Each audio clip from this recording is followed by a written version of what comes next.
Good morning, good morning, good morning. Welcome back to my channel. Ito po na naman ang inyong lingkod si Duday.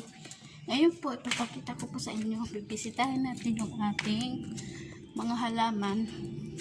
At ito po yung aking tanim na kalamansi. Tingnan nyo po. Ang dami-daming bunga. Oh. At malapit ko na siya ma-harvest. At i-update ko kayo pag ako'y nag-harvest na. Ayan pa, oh. At meron pa siyang maliliit na bunga. Ayan. Ito pa. Kita nyo ba? Ayan. Ayan. Ayan siya, guys. At meron kami mga tanim na sili. Yung, ayan. Yung siling maanghang. At ito yung, yan. Yung pangsigang. Marami na din kami nakuha dyan. At ngayon, bisitahin natin yung aking mga halaman. Dahil medyo magaganda ang tubo nila ngayon dahil tag-ulan. Ito siya. Yan. Malaki na siya. Nung nilagay ko to dito, maliit pa yun. Medyo maganda na kasi umuulan. At ito naman, hindi ko alam kung anong pangalan nito. Maganda na rin siya dahil meron na siyang pangbulaklak. At yung aking huya. Yan, oh. Actually, ano na to eh. Galing to sa isang flower bouquet. Tapos, tinapon na. Tapos, pinulot ko ito. Tinusok ko sa lupa, ito bubo. Tapos yung aking Japanese lantern na lumamila ay may bulaklak na rin. Ngayon pupunta tayo guys sa aking mga cactus. Ngayon tuturo ko sa inyo kung paano sa may mga cactus. Tuturo ko po sa inyo kung paano mabilis magpa-ugat. Kung paano magkaroon ng ugat ang isang cactus ng mabilis sa pamamagitan ng tubig lang. Yan. Dito tayo ngayon sa garahe. At papakita natin yung aking mga cactus. Nandito tayo sa hagdanan. At ito na yung aking golden barrel. Ayan. Kita nyo naman to sa aking video last yung unboxing. At si aking domino cactus. Mayroon na siya mga babies. Marami na. At ngayon guys, papakita ko, i-suggest ko sa inyo kung paano mabilis mag-ugat yung ating mga succulent. Kasi ang cactus medyo masilan siya, hindi siya pwede. Ito guys, itong aking medyo yung aking black friends, ito siya ay halos na siya, yung malambot na yung kanyang mga dahon. Napanood ko sa isang video din sa YouTube na paano magkaroon ng ugat na mabilis yung akin, yung ganitong black prince o succulent. Ang ginawa ko, yan guys, teka lang, ate ibaba yung ating camera dito. Makatigayan naman to. Yan guys, dito ang ginawa ko, yung kanyang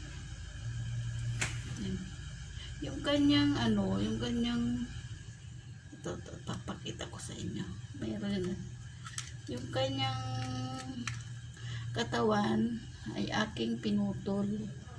At ngayon naggawa ako ng ito tubig. Tapos binutasan ko yung takip ng yan, binutasan ko para ma-shoot yung ito niya dito, ganyan. Para yan, yan guys. Oh. Yan. Tapos yung ganito niya, nilagyan ko siya ng tubig. At pinatong ko siya dyan. At yung paglagay nyo, yung tamang-tama lang yung kanyang katawan o puwit. Nung pinutulan nyo doon sa puno niya. Yung tamang-tama lang na maabot tong tubig. After 1 week, guys, makikita nyo meron na siyang ugat. Ayan. Malapit ko na siya ripat ulit. Naantayin ko lang ng mga siguro mga 1 week pa o 2 weeks para lumaba pa yung kanyang ugat at riripat ko na siya ulit. Maganda na siya, matigas na yung kanyang dahon at mayroon na siyang bagong dahon din. Sa tingin ko magkakaroon na siya ng bulaklak. So yan guys, at bumili naman ako ng yung hindi ko alam kung cactus seeds na talaga to kasi iba naman, parang tignan mo yung tubo niya sana nga cactus o succulent kasi ano lang siya guys, 3 days lang tumubo na siya. Sana nga ngayon update ko na lang kayo ulit kung ito nga ay cactus o succulent. At meron din ako mga mother of 1,000. Yan, mother of 1,000 na succulent. Malalaki na siya. Ito siya. Yan. Yan. At ito guys, ito ay yung kasama ko. Pumili siya ng black prince na katulad nung pinakita ko kanina na sa tubig lang nagkaroon ng ugat. Ngayon nalagas yung kanyang mga dahon. Bali 3 pirasong dahon na lang yung banda sa dulo na ng talbos binigay sa akin. Ang ginawa ko excuse me, inano ko siya, inalagaan ko siya hanggang nagkaroon siya ng roots. Ito na siya ngayon. Medyo meron na siyang mga dahon ulit at bago. So yan guys. Dito tayo sa aking kalitya o kalitia. Medyo maganda na rin. Ito guys, ito ay nahingi ko lang to doon sa harap na bahay. Isang puno lang siya at tinanim ko na siya. Yan na, marami na siyang yan. Tapos ito yung mother kalitya ko. Marami na rin siyang mayroon na siyang babies. 3. At ito ay putos. Yan namin pinagkakalibangan dito pag ganitong So yan guys, kung inyo pong nagustuhan yung aking video ngayon at itry nyo kung paano magpa-ugat ng mabilis sa inyong mga succulent. Try nyo yung aking ginawa. Pasensya natin hindi ko na kayo na-update kung paano ginawa, kung pinutulan kung paano inano.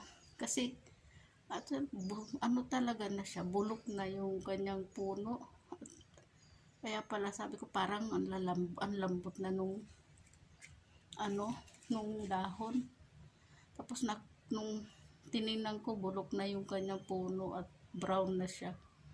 Ginawa ko, pinutol ko. Napanood ko yun sa YouTube na mabilis magpa-ugat yung sa tubig. Kaya ginawa ko at effective naman. So yan guys, kung hindi po nagustuhan yung aking, ay kung bago ka lang sa akin channel, subscribe ka na at paki ring the bell na rin para updated kayo sa aking mga video at paki-share, comment. So yan guys. Bye-bye!